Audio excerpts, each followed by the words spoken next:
Dôvodov prečo hrať alebo aspoň si vyskúšať Airsoft je mnoho, tak vám poviem také tie najväčšie podľa mňa.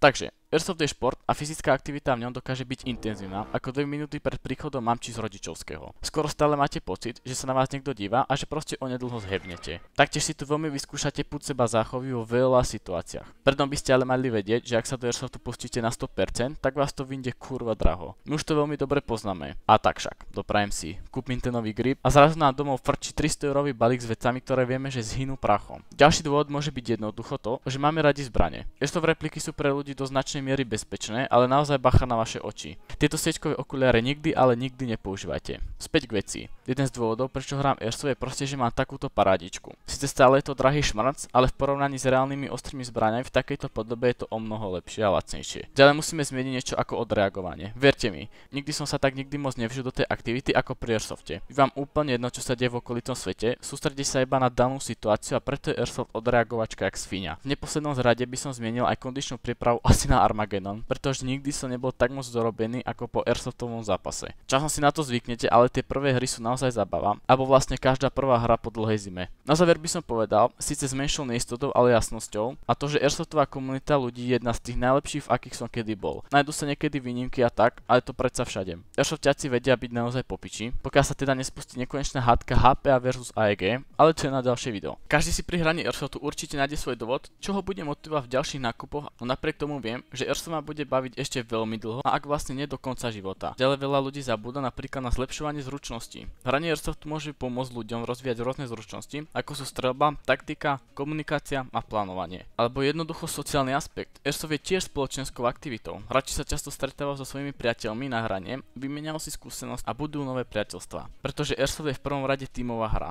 Zahŕňa tímovú spoluprácu a koordináciu. Musíme plánovať stratégie a komunikovať, aby sme dosiahli náš cieľ hry. To by bolo všetko. Budem rád za každý like a za odber. Dobrú noc.